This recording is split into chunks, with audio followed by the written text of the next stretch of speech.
All right then. Hello there, everyone, and welcome to the Storytime Network's very own Paradox Hour.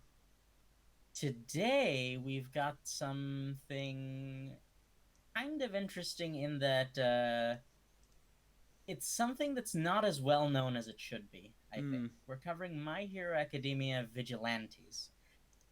I will say the marketing has not, for this in the West, has not been as good as it should be, I think. No, I think. Oh, how did I discover it? I think I just like.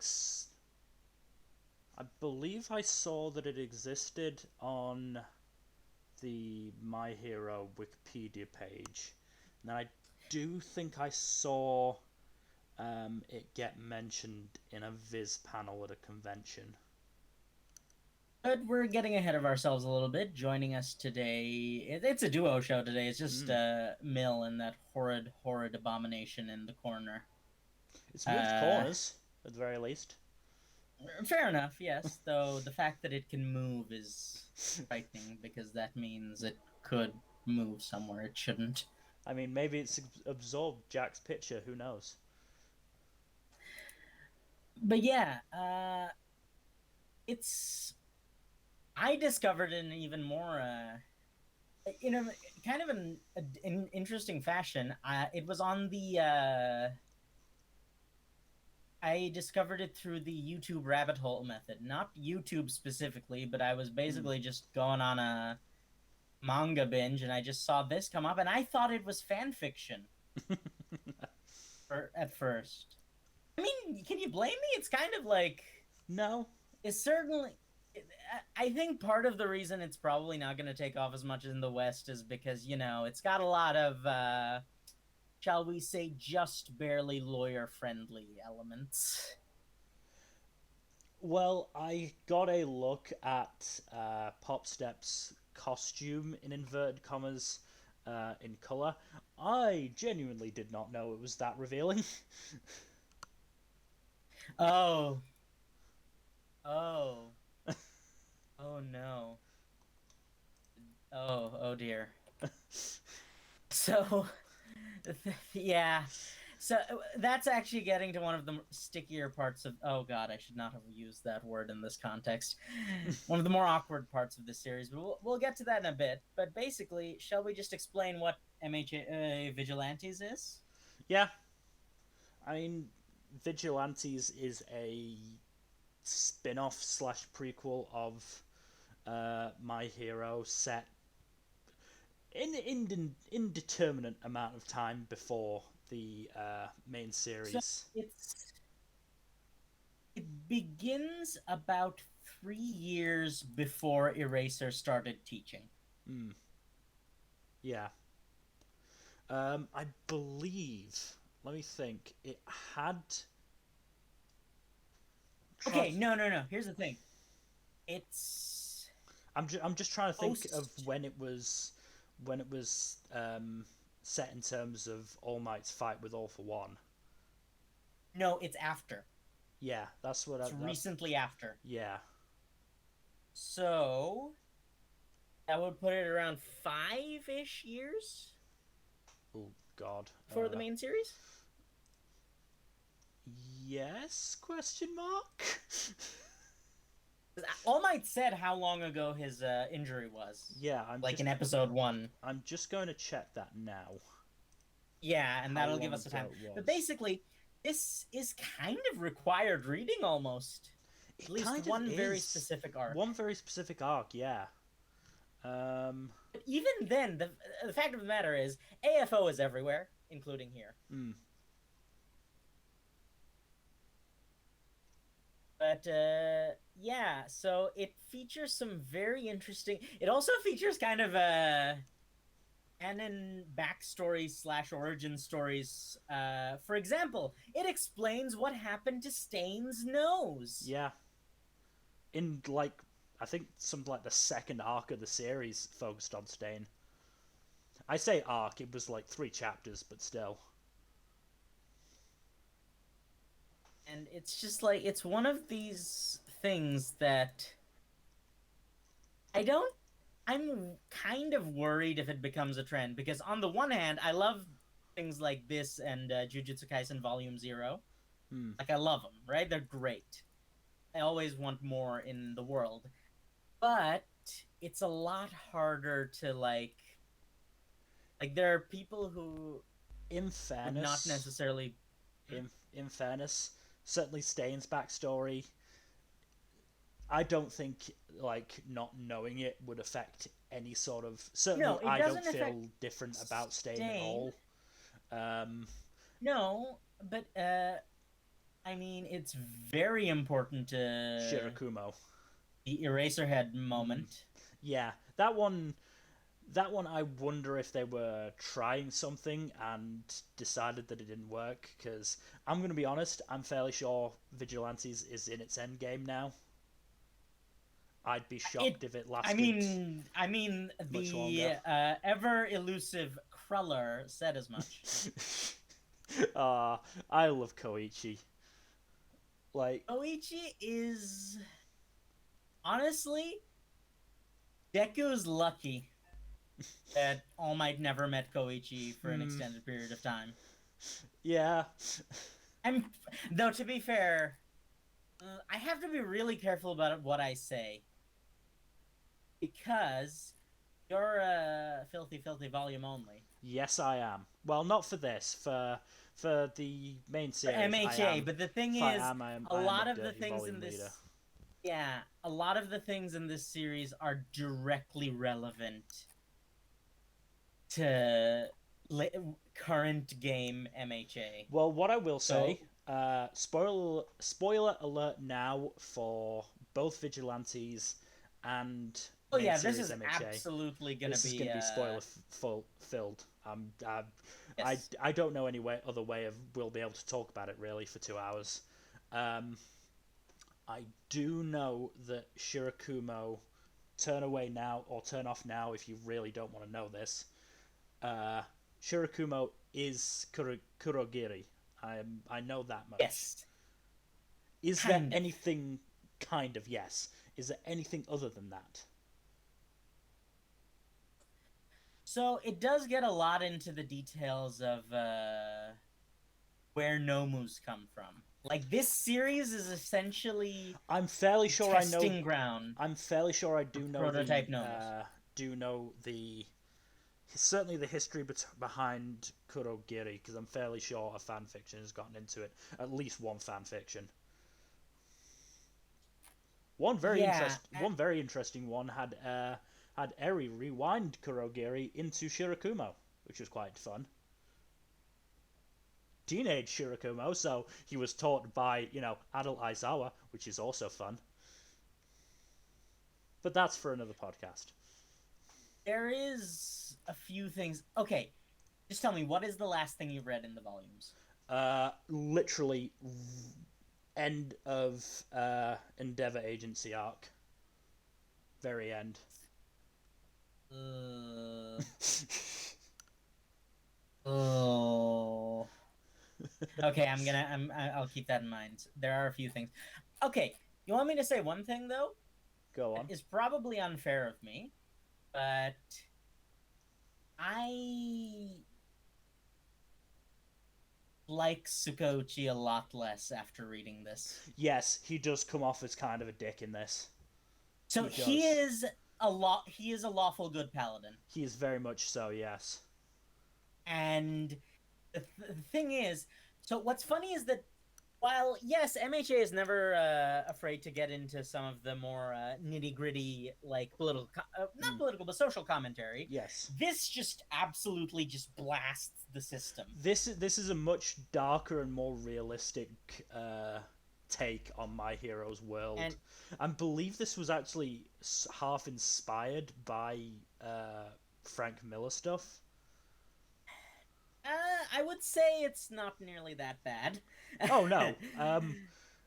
So Furuhashi, who I believe is the writer rather than the artist, revealed that Alan Moore's Watchmen and Frank Miller's Dark Knight Returns are his main influences to the setting of Vigilantes.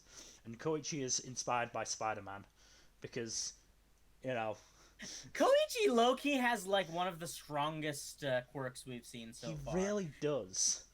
You know what?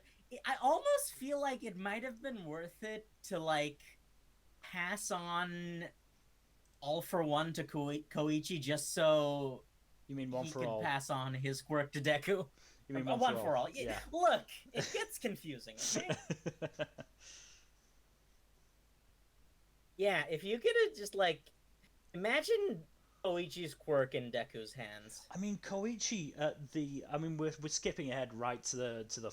As I said, what we believe is the final arc. But Koichi's I mean, quirk now is. Koichi said as much at the Yeah. beginning of the arc. Koichi's quirk is really fucking good now. He, like, fucking genuinely, like, escaped He can pro just shoot heroes. And if it laser wasn't beams. for Aizawa, he would have gotten away. Aizawa is He hard counter to basically pretty much. It's hard no, but counter to a like lot of Aizawa people. specifically said, even he can switch to quirkless maneuvering very Yeah. quickly, and Aizawa wouldn't have caught him if he hadn't stopped. If they Mm, hadn't stopped to help those people. yeah. Koichi's a badass. Which Like, I genuinely hope that the series ends with him actually being able to be a hero, because he fucking deserves it. The only reason he isn't is because he was actually, being a good guy and missed the entrance exam. like this is kind of look. I know Stain's an idiot, right? But the one thing he's correct about is that the system is not really something that works. No, it's not. Like, and, Like, for for the. example, even if we backtrack to MHA a little bit, Gentle is kind of what Koichi would have been if he was a bit less of an idiot, right? Like, here's the thing: Koichi is too pure to feel resentment. Hmm. Well, I think certainly Koichi's biggest problem would have been that at that point his quirk was fairly weak, but that's because he didn't train it up until Didn't that get, point because his and mom is that's the kind of thing a is that dick. like, and Eraser pointed it out as well, didn't Mm. he? Right Yeah, at the beginning of the yeah. of MHA proper, entrance exam is just not rational No, it's not. because you're expecting people to be good with their quirks to get into the place that is supposed to teach them how to be good with their quirks. Mm. And that's what's really really really cool about Vigilantes is because you've got Koichi's the main character who has best will in the world. It's not a flashy quirk, and it's not a particularly heroic quirk. It's what Koichi does with it that makes it a really good quirk in the end. Then you've got fucking Knuckle Duster, who is quirkless and just punches the shit out of everything. Uh, and then So you've to be fair, Knuckle Duster has the advantage of seeming like an idiot, but is actually incredibly like intelligent, yeah. man's basically even without his like. So spoiler alert: Knuckle Duster was the former hero Overclock, and as it turns out, O'clock, I believe it Overclock, is. unlike Overclock is his quirk. I believe he was called O'clock, O'clock. O'clock, Yeah. yeah. So the thing about Overclock is that they actually do something interesting. They draw a distinction between super speed and processing speed. Mm, And Overclock is unique in that it gives both. mm. But even without that, he's the man's a computer. Yeah. No, he's Even without the quirk. genuinely like. Certainly, I'd put money on him in a lot of fights. I really would. Uh, Yeah, it's I just mean, because like also there's something I've noticed that's interesting, and I mm, think this is probably like it's artistic license, but it's also something that makes sense within the context of the world. yeah. The base specs for human beings are higher than they are in the real world, Oh, even for absolutely. the quirkless ones, Oh, absolutely. right? I mean, Like, look at you just gotta even in the main series, you gotta look at somebody like Stain because he was fucking ridiculous, and his all his quirk did yeah, was fucking paralyze somebody if he drank their blood. all that fucking jumping around and taking 5% punches from Deku, that was all him. And I'd like to Yeah, point out and like that even not on a 5% Deku, uh, Ida going Recipro Burst, and fucking Todoroki to take Stain down. Fucking Knuckle Duster did it in a single punch. and like even you don't even have to go that far. Just look at Endeavor, Hmm. right? Yeah. Endeavor has physical strength that's enough to like physical. His quirk has nothing to do with physical strength, Hmm. but he just has the physical strength to go toe to toe with a mid-grade Nomu. Yeah. Didn't he punch one hard enough to break its arm? Yes. Which and like you've seen his weight room, right? Like Yeah. Oh no, like no, I don't think anyone's arguing it. I think it is slightly necessity in that if Stain were able to be taken out by a 5% punch, that fight would be about 2 pages, because yeah, literally because like I'm pretty Deku sure would fucking dynamic entry and knock Stain out, and that'd be it. Deku decked him Yeah, at least once. Deku The decked him back of the hard. head. Which is Deku yeah, decked a him. rabbit. He got him with a rabbit punch. Speaking of rabbit, we got a lot of best girl. We got a lot of Best female character in the series. You cannot change my mind. we got a lot of Mirko in the underground fighting arc, which was basically, I mean, it was a really fun arc because it was getting to see fucking Knuckle Duster as a hero. Did he still have his quirk at that point? Yes, yes. Yes, he did still have his Did quirk you at that not point. notice the fact that he was like just like I read so much that I struggle to remember some stuff. So basically, yeah, Knuckle Duster still had his quirk, but even and Rappa as well. Knuckle Duster, Mirko, and Rappa just against a fucking underground fight club was fucking amazing. Also, did we was that the prototype of the first high end? I think we saw the first high end there, Very possibly, yeah.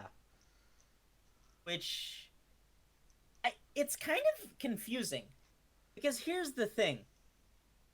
Number 6 and Kurogiri are fully functioning Nomus. Yes. Then why? I guess the so they perfected the process of making a powerful Nomu. Mm-hmm. I think what what they were struggling with was the mass production aspect then. Yeah. Because we've already seen 2 full power, extremely high spec Nomus. Mm-hmm. Also, we got to see AFO with hair.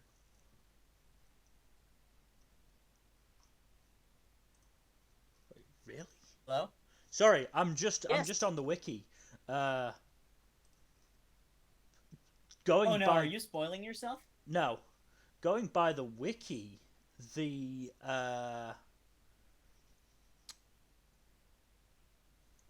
masked man hood, whatever you want to fucking call him, from Vigilantes, is the same high end that fought Endeavor.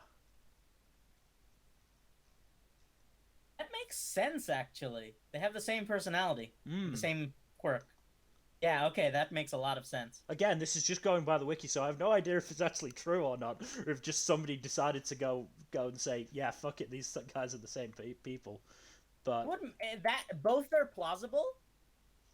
But I like okay, we're getting a little ahead of ourselves, but I would just like to say, as if you needed even more reason to hate Endeavor, this version of Endeavor that we see in this series is somehow even less chill and even more of a dick than pre-redemption Endeavor. mm-hmm. How? I don't know. He's just a dick. So, actually, we now have confirmation in Vigilantes that heroes are given. This was actually something that was debated a while. There are specific situations in which heroes are given a license to kill. I mean, it'd be a shock if they didn't. No, but like, look, I I still think remember there was. I think that was probably as a result of the fact that for the longest time, MHA, the main series had an issue, not an issue, but had a reluctance to actually kill people.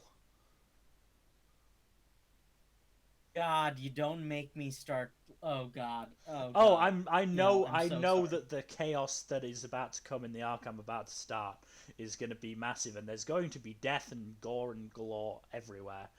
But up until Yeah, so I would that reluctance to say kill people is gone now.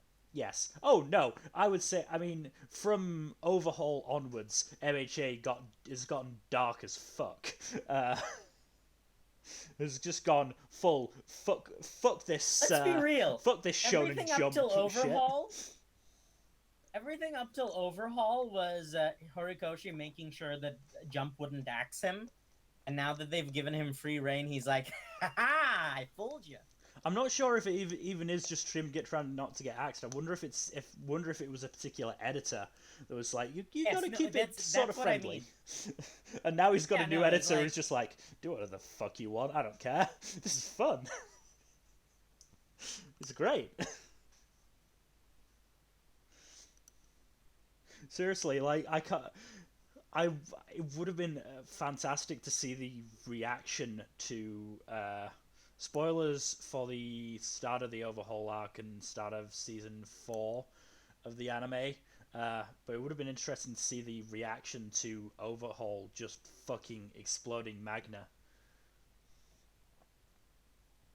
yeah, Like, because that was the first real like that was the incident, I first would say. on-screen death. Yes, Yeah, not first on not screen and death because I'm fairly sure we had seen like fucking Darby roast some fools at some point.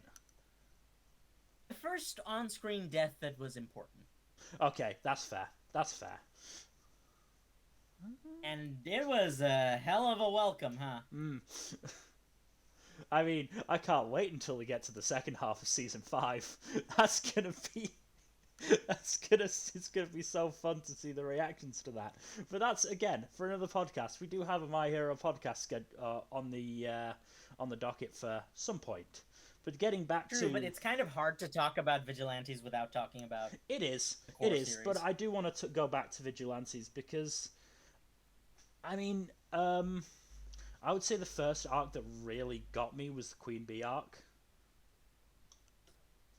It was the first. Speaking of Queen Bee, I just like I'm mad Oh, about the latest arc or the ah, second to latest arc. yes, You know what I'm talking about. yes.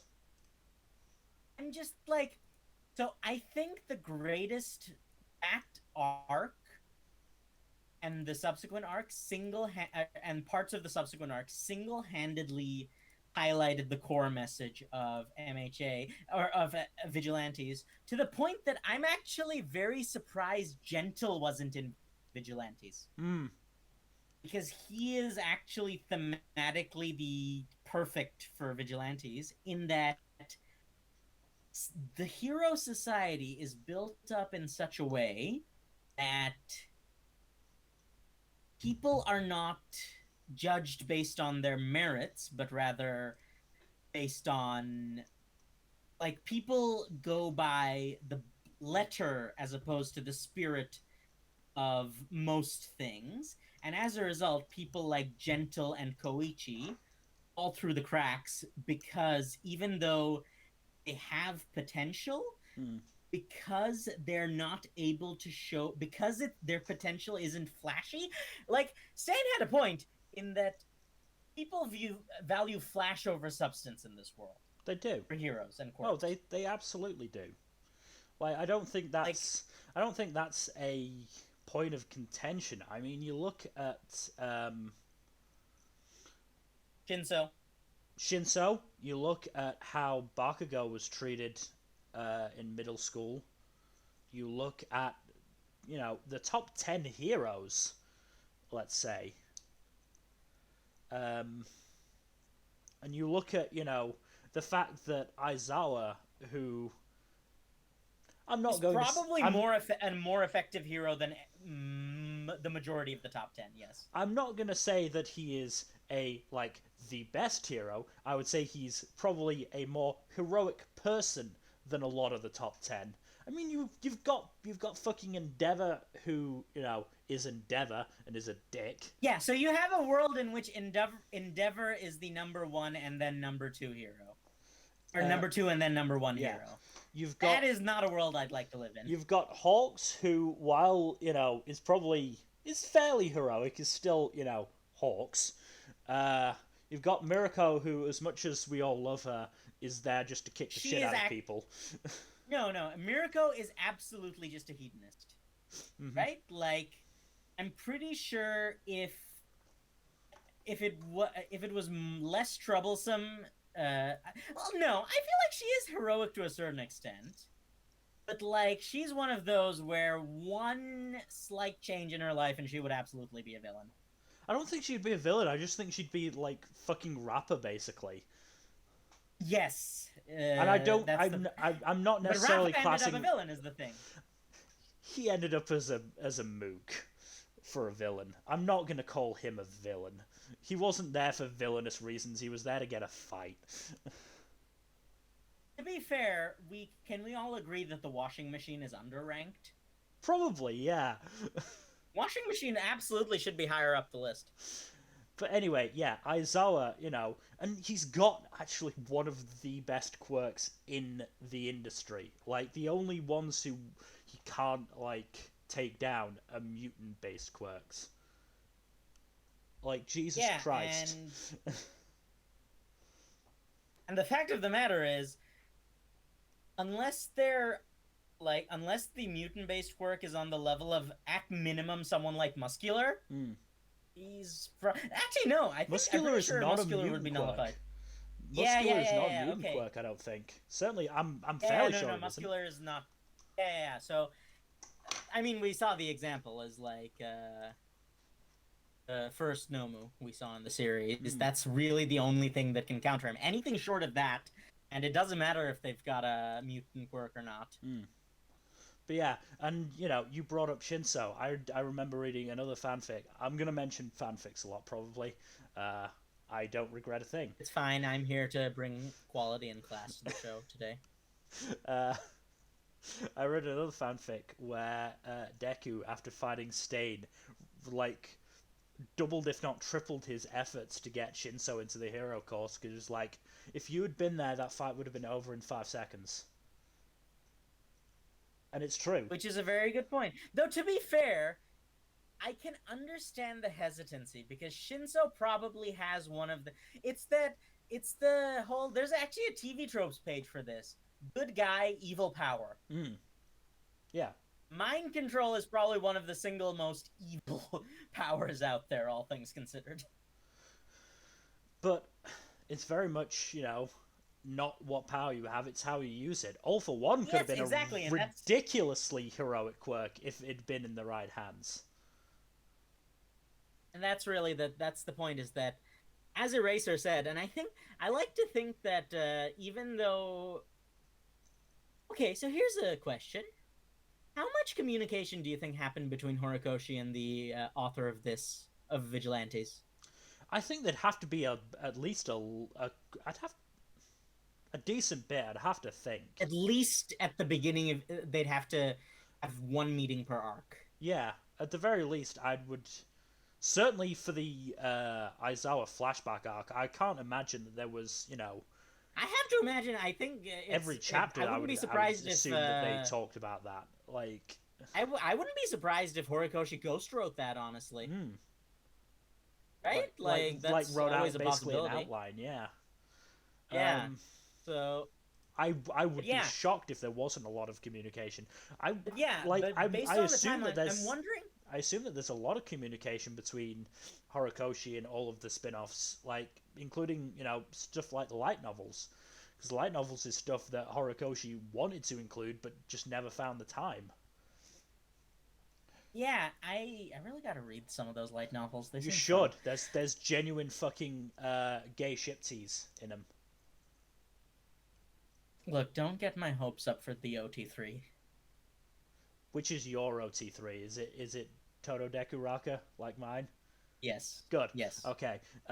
There's not been that yet, but I say yet. I just like There's not I been just that, I but can just imagine a Deku sandwich just. oh, don't get me started.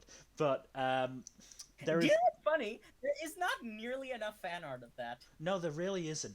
But getting back to my point, I guess it's because there was a genuine ship tease moment between Yayorozu and Jiro.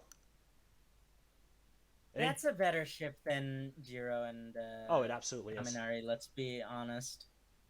How do you feel about Kaminari and Shinso? That's a very popular one. I, the problem with that is there's literally no basis for that in Oh no, reality. there isn't. There's just two people that people want to ship together, but who the fuck cares? Yeah. No, I feel like look, Kaminari like fondles Tailboy's tail a lot. So I'm not saying there's something going on there, but I'm not saying it. Anyway, we've gotten off our point again. Uh, Look, have you listened to a single one of our podcasts ever? I know, but I do want to talk about Vigilantes because I do really No, enjoy no, no, it. no, no. Absolutely, yes, yes, yes.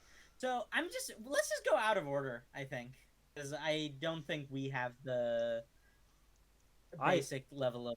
I mean I have the arcs open, so I know what order it goes in. But I'm much more chaotic, and I also tend to say what I read the most recently. So I tend to be more inclined to go in reverse order because I'm gonna be real with you. I barely remember the first few arcs. that's fair. I completely forgot Captain Celebrity existed. Captain Celebrity was kind of fun, mostly because Makoto just fucking shit on him at every opportunity. And also because Captain Celebrity is how you do an D-bag hero redemption arc correctly. Yeah, no, I think most people probably ended up actually genuinely kind of liking him after this Sky Egg arc. Yeah, especially because Captain Celebrity, I don't think he ever actually. I think he never had the balls to actually assault someone, which helps. I mean, the real reason he was like exiled from America and went to Japan was because he fucking did he have an affair or something like that? Sexual harassment and a Sexual bunch of harassment. lawsuits. He got sued by by villains he injured in the course of duty for use of excessive force, and several sexual harassment lawsuits. But yeah, no, he actually, he put the work in and he got better. Also, at no point was he willing to kill a teenage girl who was under mind control, which they had strong evidence for. You're really not gonna let Endeavor go, are you? I mean, Not until he's. There are some characters for whom I only believe in redemption through death. I don't blame you because Like, Dever is actually. I get that he's trying, right? But he was a monster. Oh, we haven't mentioned the best character that Vigilantes introduced to the My Hero universe. His Purple Highness. Oh yes, we can never forget his Purple Highness. Fucking prince. Just like we never even got an explanation of what his quirk was. His quirk was just that he's Prince. His quirk is chest hair, which boosts his manly traits. Apparently, I'm gonna see if I can on the wiki if I can get a more detailed explanation of that because I need more than that.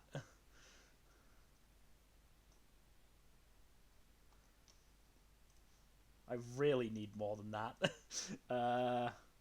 Chest hair is yeah, it's just it presumably enhances his masculine traits.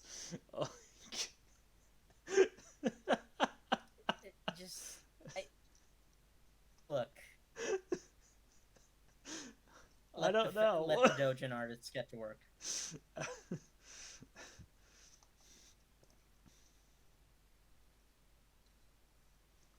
Oh, Yes. Okay. So, the arc that I'm alluding to constantly is the fact that in the Queen Bee arc, we learn that there's also those parasites are oh, horrifying they and are. disgusting. They really are.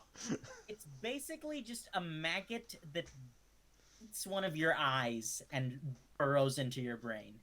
I mean, the entire Queen Bee character is just fucking nightmare fuel. I mean, she gets fucking Stain throws a knife into one of her eyes and she just pulls it out covered in bugs. Like, oh, I'm not like squeamish by any measure, but that's just freaky.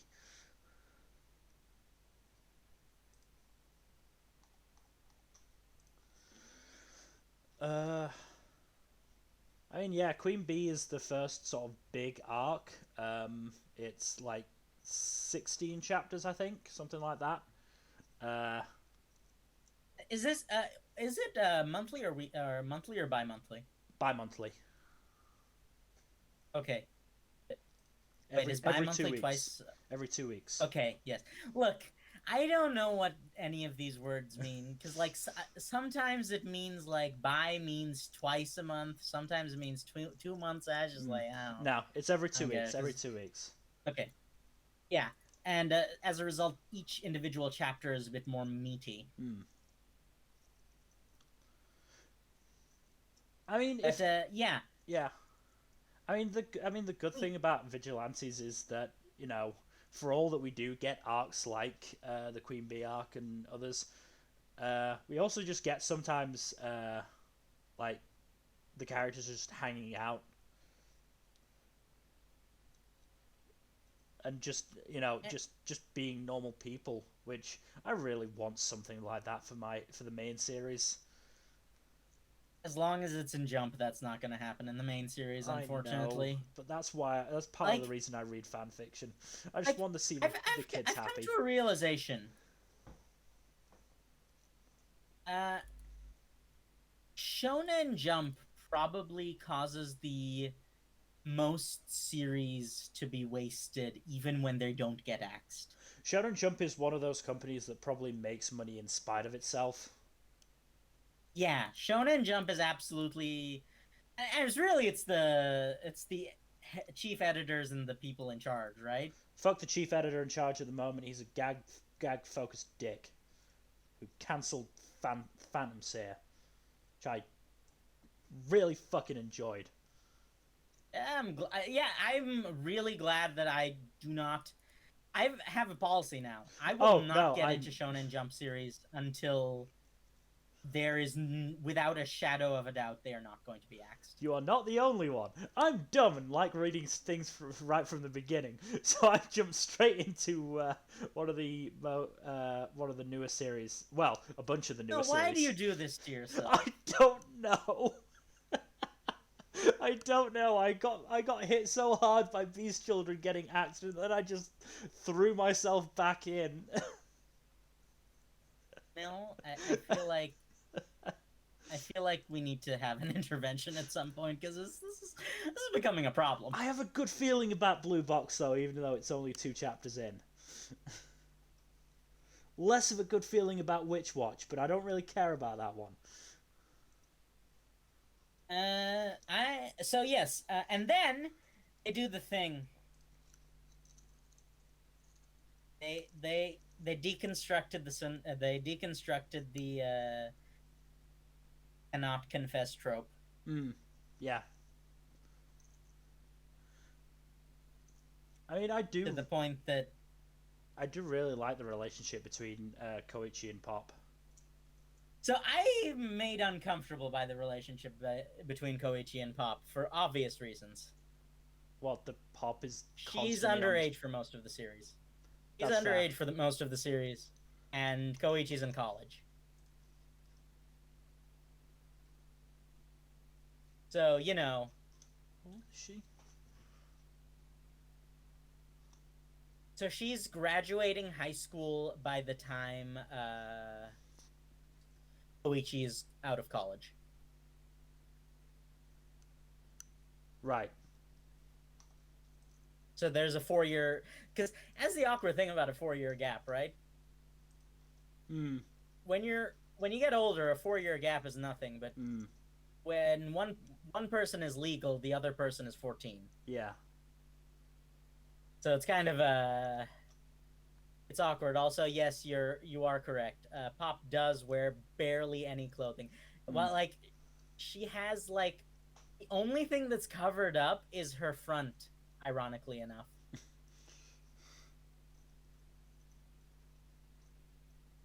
So Koichi is 19 at the start of the series. Does it ever actually say how old Pop is?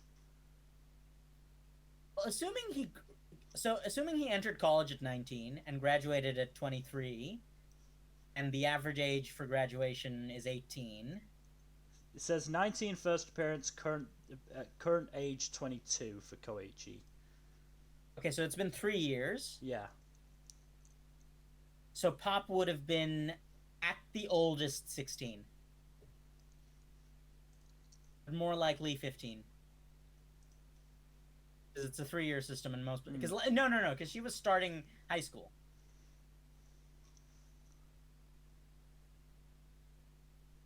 Yeah, she'd be 15. Yeah, it's 4 year. It's a 4 year difference, but like matters a lot more when one of the parties involved is 15 Yeah. than if one of the parties involved is legal. I mean, in fairness, is there ever any indication that Koichi like even thinks about Pop that way? Certainly, I don't know. The last arc seems like it's setting up for a Koichi yes, endgame. but you know that this is Koichi Pop endgame. yeah, but this is 3 years in the future. I'm meaning post pre time skip. Pre time skip, no. Hmm. Pre time skip, he's it's pre time skip. I think Koichi is still too dense at that point. Oh, absolutely. Too awkward more than anything else. Yeah, I think he gained a lot of confidence over that 3 year time skip. It's like noticeable. Oh, it is. He is a lot more confident post time skip, and it's a good look on him. Look, I'm not saying that I think Koichi deserved. Look, I'm gonna say it right now. I think Koichi is a better boy than Mirio. I would say There's, give Koichi best boy. there's definitely an argument to be made about that, but I wouldn't like instantly disagree. Because like the thing about Koichi is that he is essentially the quintessential example of Deku, what Deku is, but slightly better off because he has actually a fairly good quirk. He's the quintessential example of a person left behind by society because society is not willing. You know what I'm thinking of? Something just occurred to me. The MHA society has some similarities to society on Cradle, which is disturbing if you think about it. Yeah. Right? Yeah. It's not just the unsold thing, but even like someone like Jai Chen. The idea that the weak are seen as a way, like even if someone has potential, if that potential is going to take an investment of resources, they are abandoned. Again, I I don't think Koichi's situation was necessarily caused. Sorry, Discord crashed for some reason. Oh, I can still hear What you. were you I don't believe that Koichi's situation was necessarily a the result of sort of society's failings. Not as far as I remember. I mean, he missed his entrance exam and was not able to get any sort of exception. Yeah. Which is honestly just like it's a it's an sad reflection of reality. But unless I mean, unless you yeah. I have mean, like a if you're late to very an entrance exam, you're not going to get in heroic society or not. well, no, that's the thing is that extenuating circumstances are a thing. Yeah. And the fact that there weren't even any allowances for extenuating circumstances, and especially I think the most egregious example is probably Gentle, Oh, gentle, definitely, yes. because Gentle has a quirk that is probably one of the stronger quirks in the series, but no one was willing to put the time and effort Mm. in to help him Yeah. figure it out. And Mirio is honestly like Mirio is what happens if Gentle had gotten lucky with good mentors, Yeah. right? Oh, yeah. No, 'Cause I do agree.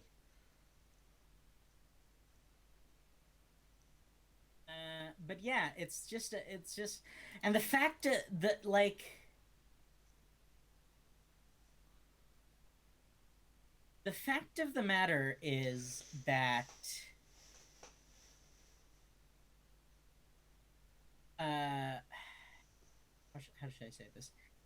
The worst thing I think is the treatment of Pop once she gets taken over by the Queen Bee. Mm.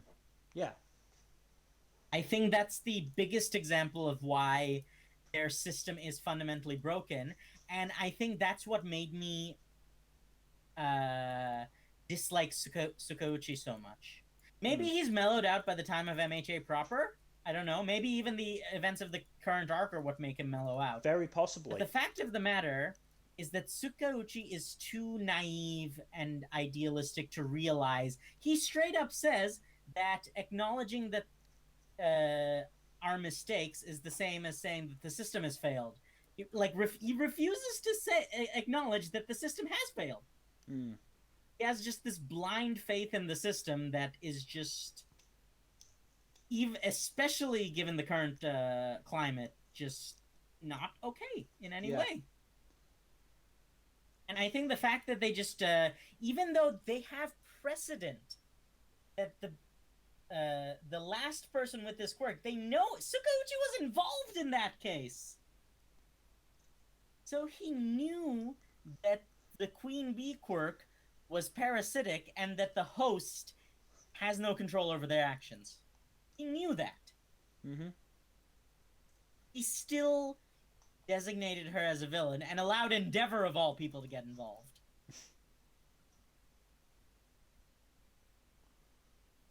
Like, I can actually sympathize. Like, I do you know what I really enjoyed?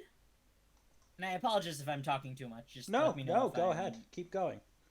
What I really enjoyed is that they were absolutely when the arrest warrant for Koichi was released, they absolutely knocked it out of the park with showing how different the motivations and intent was between Tsukuyoshi and the cops Mm. and the pro heroes. Yeah. And Midnight actually brought this up as well, that heroes have realized that it's necessary to look the other way a lot of the time. Mm-hmm. Even sticks in them, especially some people like Eraser, but even like the fact that Best Jeanist and Edge Shot were kind of like, look, I always liked Best Jeanist. Yeah. I think Vigilantes has made me like him a lot more somehow. Yeah. It's like the fact that he was like, yeah, we are on your side, but we are literally doing this because we worry about you. Mm. And we realize that basically Endeavor is doing it, or not Endeavor, sorry. Best Jeanist and the other pro heroes are doing it because they don't want Koichi getting hurt as long as they're still standing. Mm. Right? They've realized that Koichi is a good being and wish to protect. So Koichi seems like he's just doing it because Koichi is breaking the rules and he's a lawful good piece of garbage. Yeah. It's like it's very hard for me to sympathize with Tsukuyoshi at any point now. Um, post what was it? post Sky Egg, he does Yes. he does let Koichi go. Not even let him go to But asks even Makoto to thank him. the thing is, even that seems has the tone that it's grudging. Yes, I do agree. Um, And I feel like that kind of just like I, I just feel like he's upset with Koichi for all the wrong reasons. I mean, Like he's there is a possible point that the police, because I mean, going back to the main series, you've got the chief of police in Hosu, um, doghead guy. yes, I do like him a lot Sorry, because he I can't stop I'm laughing. pretty sure I, his name has dog in oh, I'm almost in certain the it does name. because that's He what knew manga something. artists love to do. But the reason I'm laughing is just imagining fucking Deku's disbelieving repeat of "woof," and it's just oh, uh, That was one of the best single gags in the series. Yes. oh no, my favorite is still always going to be when they are in Kamino Ward and saying they need disguises, and Deku goes, "Fush, stealth mode," because he's a fucking nerd. I like Deku is just great. I love Deku, but yeah, like even though like he appreciates what uh, Deku, Todoroki, and Ida did to an extent, he is still like, yeah, you still broke the fucking law. I do But think we're gonna look the other way. the same way That's Sukauchi the did with Tsukauchi did initially, but he seems to be unwilling to do it anymore.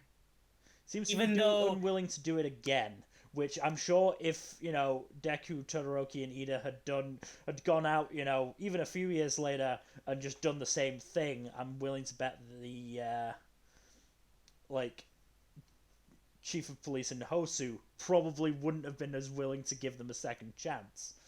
The other difference is that obviously those three are actually training to be pro heroes, and Koichi is a vigilante. Again, I'm not saying I agree with how Tsukuchi has dealt with the Koichi yes, I can situation. understand his point of view, but the fact of the matter is that his point of view is dumb.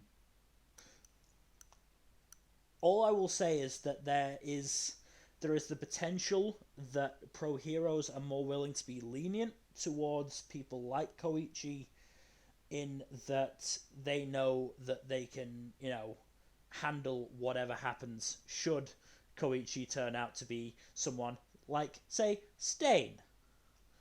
Uh, Hmm.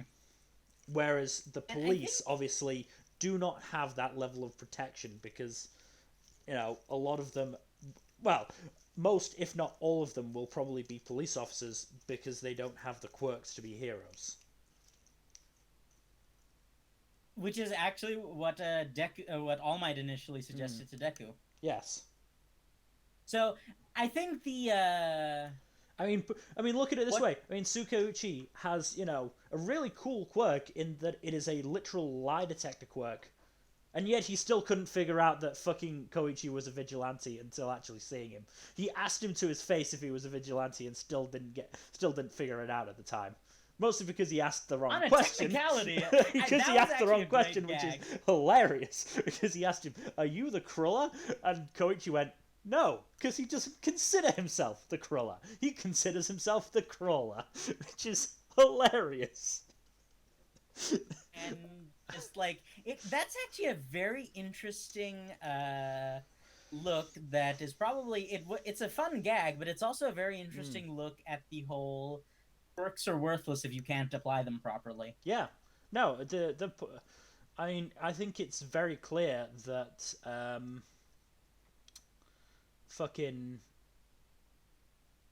Do you know? No, actually, I'm starting to realize the people who are most effective as heroes, with a few exceptions, tend to be the ones who are capable of functioning without their quirks. mm, I agree. Like, even as much as I hate to admit it, even Endeavor.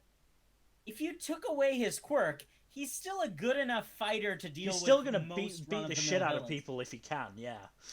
Yeah, yeah. Even if he doesn't have the fire, he can still just beat the crap out of most people. Mm. Um. Again, he can take on Nomus, mid-grade Nomus in physical combat. Yeah. People like Aizawa, who don't have necessarily combat-focused flashy quirks. It's like that. Mm. Like, it's just yeah. I was gonna make it. No. So But yeah, no, I think I think what both series have shown is that the people who use their quirks more creatively are the ones who will succeed better. Like I know you absolutely despise him, and for relatively good reason. But Bakugo is very creative with his quirk, and that's part of the reason why he is so strong. don't remind me, God. Sorry, I had to, I. He was one of the examples. I'll give a better example. Well, a better for you example. Like over the series, the reason Deku has gotten stronger is because he's gotten more creative with his quirk. Mm-hmm. And it's like, it's quirks are like tropes. Quirks are tools, Mm. Like, right? yeah, unless you have like Okay, overwhelming power at the let's. level Okay, of you know All what? Might, Let's then just you let's just can't afford to not be creative with your quirk. yeah, let's just go with an example that both of us will hate. Oh boy. Mineta. Oh yeah.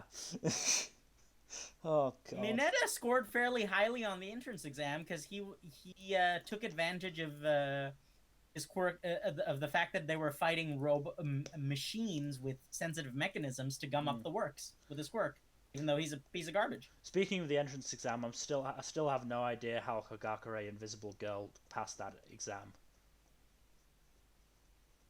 My headcanon is still that she said they have no way of proving that she didn't destroy a bunch of robots.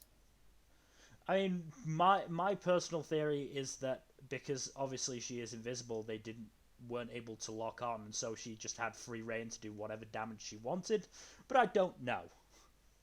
Also, there's also the possibility that she just got in on rescue points. Very possible. More of a crack theory. Be hilarious if she just turned up on the first day and said nobody, and nobody said no to her. I would love that, but look, I love Kagakure, but she's not exactly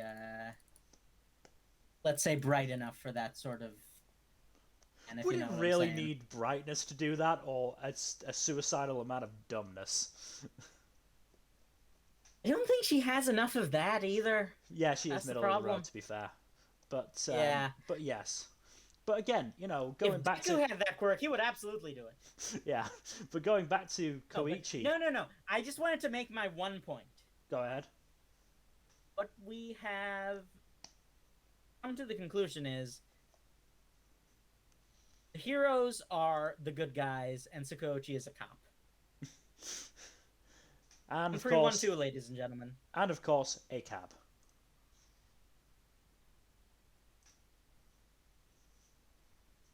No. No? Okay. Huh? Why are you saying no to a cab? Oh, I thought you said a cap and we're making a pun on the fact that he's a captain of some sort. No. A cab. ACAB. Yes, that's what I said. 1-3-1-2. Ah, fair enough. Oh, I'm just gonna say it outright. ACAB. Yes, and yeah, Sakoichi's pretty good in that regard. But even then, it's just his blind faith in the system just makes him not very likable, especially in the current climate. But yeah, going back to Koichi, again, the reason he becomes more and more successful as a vigilante is because he gets more and more inventive with his quirk. He actually starts experimenting with it. He starts experimenting with it, and also he does start working out, which is helpful. Also, can I get a resounding fuck his mom for, you know, I mean, stunting his quirk's growth? Phrasing. Mm, but you get my point. Yes, no, his I feel like Koichi is a mirror of Deku in a lot of ways, in that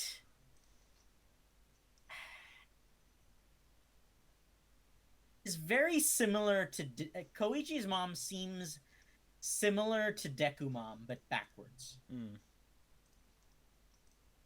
You know what I'm trying to say? Yes. In that Deku mom was initially very supportive, but as she realized that it was getting more and more dangerous, she became like, I don't want my baby to die. I don't Which want is her baby to die understandable. either. I don't want her Yes, baby no. to die at all. I want him Yeah, to live forever. uh, I just, I feel like I'm very curious as to what Koichi could do at point blank range. Mm. I feel like it would not be pleasant for the people on the receiving end. As I said, I really hope the series ends with him becoming an actual hero and then he appears in the main series at some point. I think that'd be really cool. At this point, it's harder and harder to not justify him showing up in the main series in some capacity. Hmm. And the reason for that is that he knows everyone. He knows so many pro heroes. I'm And not honestly only surprised we does never he saw him at Ingenium's agency. yeah, not only does he know not only Ingenium's too lawful good for my taste as well. The fact that No, to be fair, Ingenium he has never had a problem with Koichi doing whatever the fuck he does. no, but you remember the fact that he rescinded the offer to make Koichi official when he learned that Koichi had been doing the vigilante thing earlier. That was a dick move. I did not remember that. Yes, so Ingenium was like, "Hey, why don't you come work at my agency and I can get you I can start the process going to get you a hero license." And then he learns that Koichi's already been doing the vigilante thing in the neighborhood and he rescinds the offer. Like he plays it off it's played off as a gag, but that's a dick move.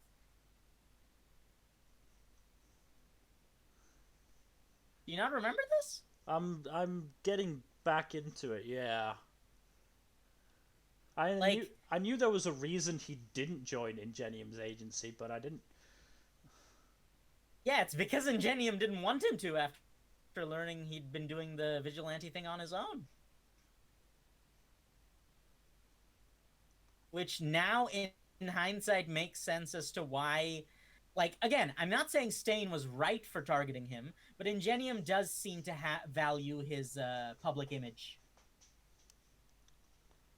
even when it may like even when it's not necessarily convenient for the people around him.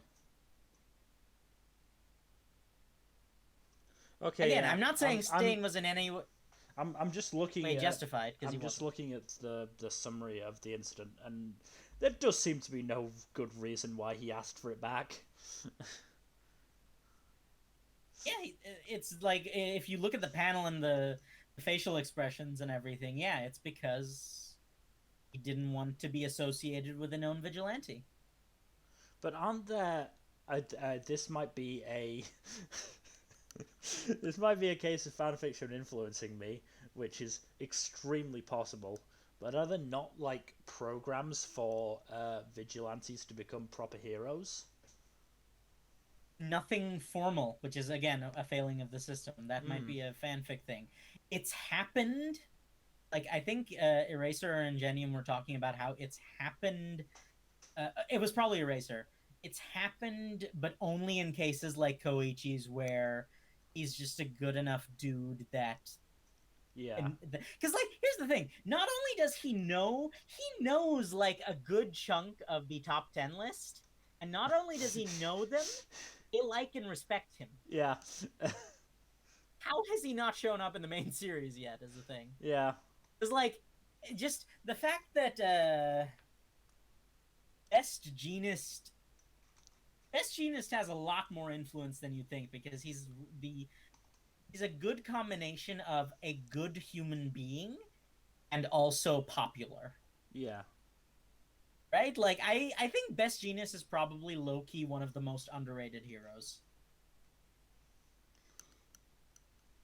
Are you just saying that because he fucked with Bakugo?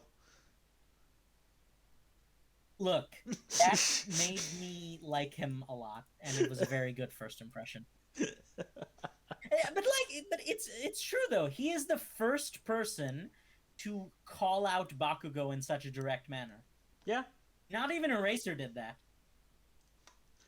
I think Right? Eraser is taking a more tactful approach with it, but considering he has far more time with Bakugo, doesn't work with Bakugo.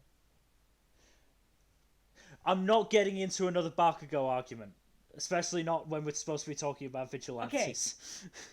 But speaking of tact, or lack thereof, we really need to talk about Knuckle Duster. We really do. We haven't talked about him enough. We did sort of gush over him a little bit earlier, but you know, Knuckle Duster's fucking badass.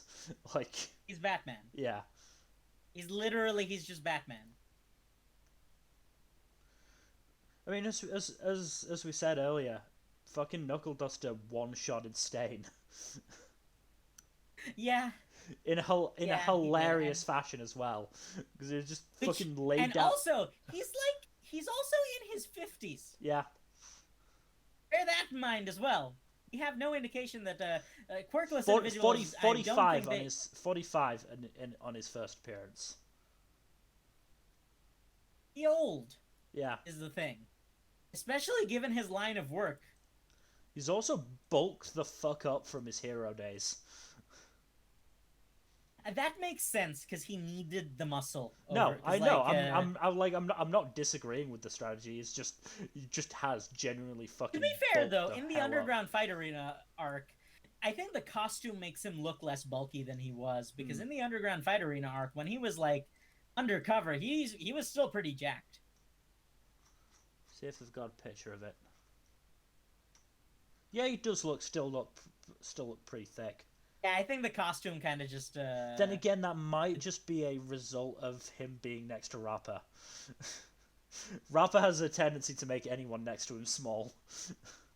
Yes, that's also true.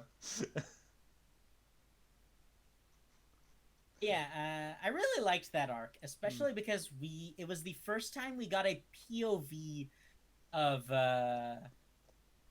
him fighting. And I have to assume that that's how he... Because, like, let's be real. He took down a lot of people quirkless that most people with quirks would have a hard time taking down. So I have to assume... I mean, again, fucking Stain. Yes! Stain killed how many pro heroes? And let's be real. Like, there is no indication that Stain got more skilled from the time that he got beaten by Knuckle Duster to the time he got taken out by the idiot trio, let's call them.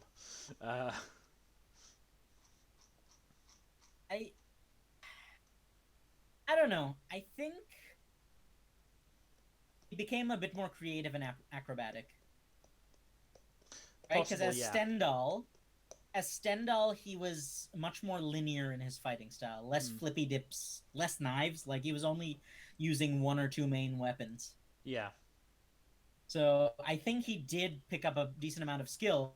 But that has nothing to do with his physical durability. I'm pretty sure his physical durability would have been lower, if anything, when he met the idiot trio. So the fact that Knuckle Duster still one-shotted him and destroyed his nose, it's just gone. No, it's not completely gone. It's just completely flattened, and then Stain cuts it off. Which, you know, same difference. Yeah, but no, it's a fucking hilarious fight because Knuckle Duster basically just lays down a line of rope and goes, "You step over this, I'm gonna knock you out." And then Stain just like, "Okay, I'll walk away." "No, I'm not." And then fucking Knuckle Duster steps over the line and punches him. Just knocks him out. Is one of the better moments in the series. And yeah, it's like, it very much gives the indication that, again, I'm bringing up Batman because this is what Batman does. Batman has essentially reached the physical peak of a normal human being, but also he's able to dodge Omega Beams. Superman can't dodge Omega Beams. And he can do that because he's a friggin' supercomputer. And I feel like that's probably how Knuckle Duster went so well, is that he may think slower, That doesn't mean he doesn't think just. You know what? His fighting style reminds me of Ethan. Yeah. Which, again, to the non-Cradle people, go read Cradle, please. Go read Cradle before we discuss it. Cradle by Will White. Because we are going to discuss it. Yes. I'm like, I don't know if we should just cap it. I think we should probably do by the trilogies, right? Yeah, the trios. I think that'll probably be a good way to do it. Anyway, yeah. that's another thing. baseball. Keep talking about. So I will say, Pop's character has been frustrating for me at times, but I think that's because she's a teenage girl. Very possible, yes. Teenagers are kind of the worst. Yeah, she's very much. Yeah, it's very much her indecisiveness has been frustrating. And the lack of courage. So I will confessing say, to Koichi. Yes. Yes. Okay, you know what I'm about? I'm about them ships. That's fine. No, I was just the more confirming. hardcore shippers I'm low key about it. There's just not as much evidence of your shipping, unlike me, who has a Twitter account full of shipping fan art. Yeah, like I said, I'm low key about it. How many likes do I have on Twitter? I think it's like. I'm also not horny on Maine. 6,000. I'm not that horny on Maine. I've seen the one channel in Discord. I know what you look at. Anyway. I'm not saying I'm. Yes. No. I think. I mean, I feel bad for Makoto, actually. Yeah, but to try and explain it, my instinct is because it's very. I don't think it's even implied. I think it's outright girl stated. Who's suffering from insecurities. Yeah, I think it's outright stated that. Well, Pop very much, does not like her appearance out of costume, and doesn't believe she is at all attractive like that. And that's I assume why she dresses up the way she does to try and feel pretty. I don't know.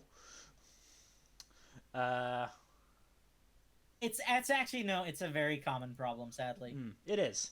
There's plenty of perfectly attractive people who think they have to go above and beyond because they're not pretty enough. It's yes, it's kind of just it's upsetting, but it's kind of just it's an unfortunate side effect of the hypersexualization of women and objectification beauty standards that society has developed into. Start sexualizing men more. Look, we're getting there. Golden Kamui exists, and I showed you Golden that Kamui. one Grand Blue Fantasy We need to talk about Golden Kamui at some point. I don't know how valuable I'll be for that, because as I kept reading the manga, it kind of fell off for me. Fair enough. Kaido and probably Jack can probably go on. I'll be part of it, but yeah. I just don't know if I'll like it as much in the later parts of the series. Anyway, I think it's also probably doesn't help that very much so Koichi seems to be Pop's only friend out of costume. And she does actually explicitly say that she basically just shows a different mask. Everyone she knows, and Koichi's probably knows the most of her masks. So Koichi is probably the person closest to knowing the real her. Yes. So it would not surprise me if she was scared that, by confessing to Koichi, who, as far certainly that she's seen, has not shown any interest in Pop, and has probably shown more interest in Makoto, who is, a different body type, let's say. It's not even about that. It's just that, Makoto is a highly successful, driven career woman. Yeah. Who's very confident and also is, not a minor for most of their relationship. Because let's be real, I have a feeling that might have had something to do with it. The fact that she was literally very possible as well. A child. Very possible as well, yes. For most of their relationship. Yes. For most of the time they knew each other. Mm-hmm. It's actually, unless you're a creep, it's kind of hard to see someone you've known since they were like a teenager in a romantic light, Yes. right? This is Yeah. something that I feel like not enough uh, romance subplots kind of address, but like unless you're a very specific kind of Thankfully, creep, Dresden it's Files does. yes, thankfully. Like, good lord, I just if the Admittedly, day Butcher could use much better ways of describing said inability, but you know, look, let's be real. I know that the official explanation for why Dresden Files is so horny and male gazy is because Harry is horny. But let's be real. Butcher is the one who decides how horny Harry is. yeah. I just we can talk about that at a later date. But yeah. So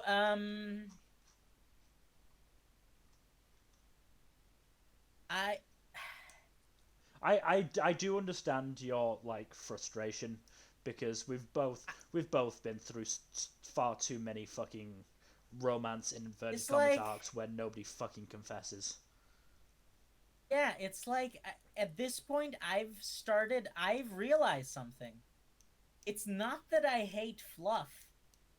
I've actually read quite a few fluff series recently, but they are without exception fluff where it's already established. Mm, yeah.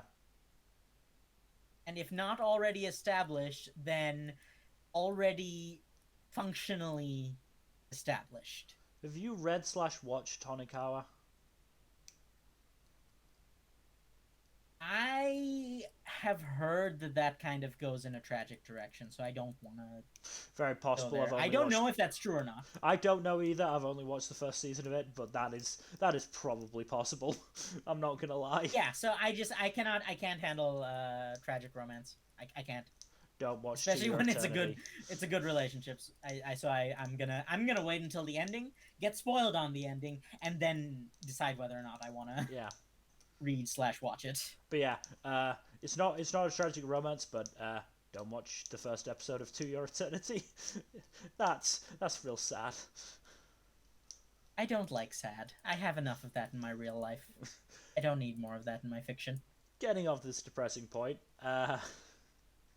Yeah, so honestly, I feel bad for Makoto because she like she's a good bean and I feel like she deserves happiness and I feel like her feelings for Koichi are much stronger than she's letting on. Very possible, yes.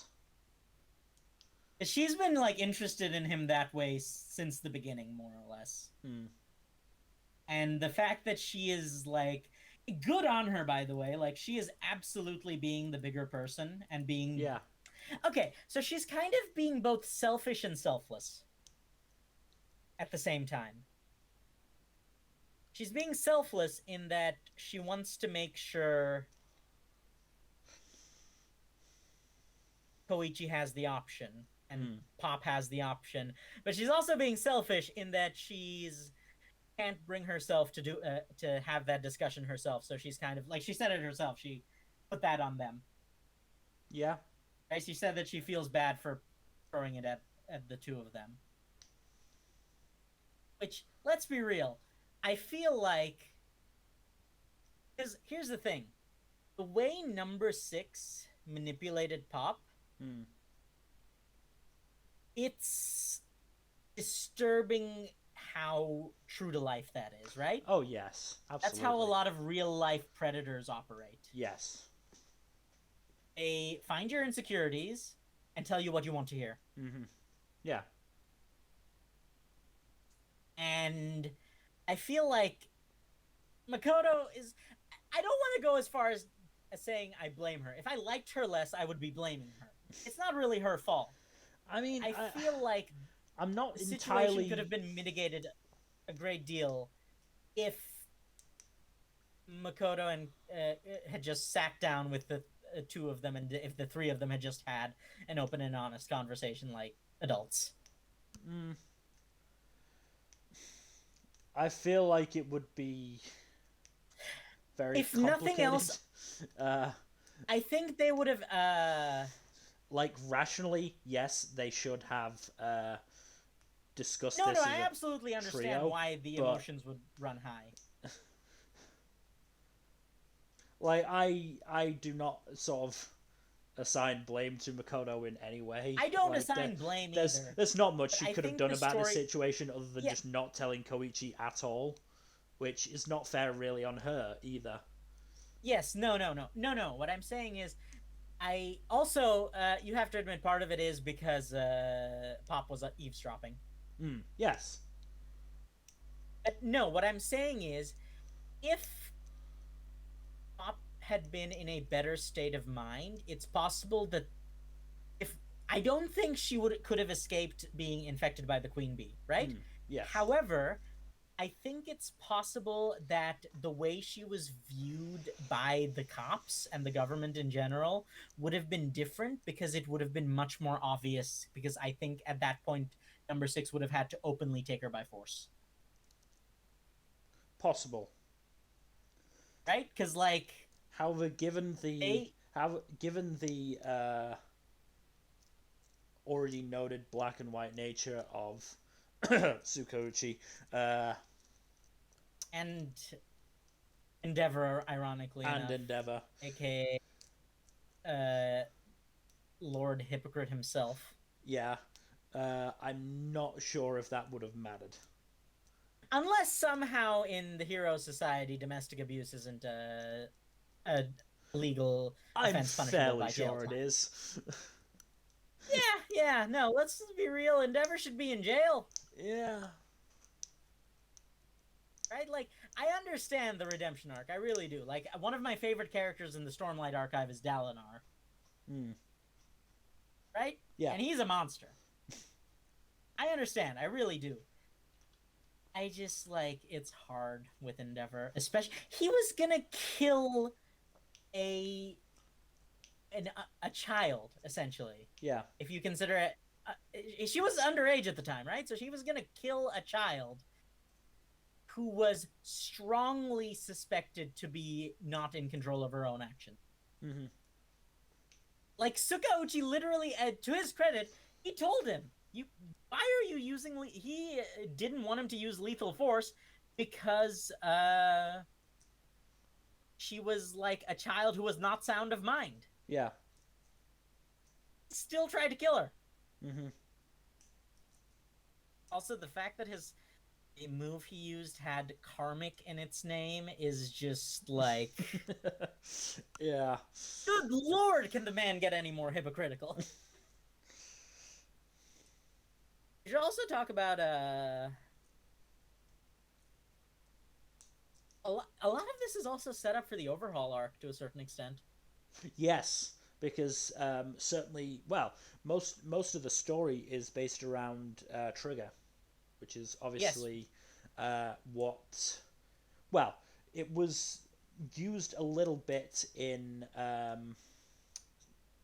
the overhaul arc. You had the guy who fought Kirishima in the alley, yes. um, It was the and then basis the for the quirk removers. I believe there was something about how they reverse engineering Trigger was part of how they'd figured out how to make the quirk remover work with not Ares' power. not 100% sure. I I'm don't not think so. 100% sure. I vaguely remember that they mentioned, I think the same Chinese smuggling ring was involved. Because they explicitly mentioned that they were getting their resources from a smuggling ring in China.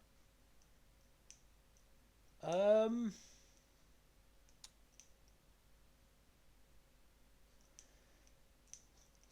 I think it's just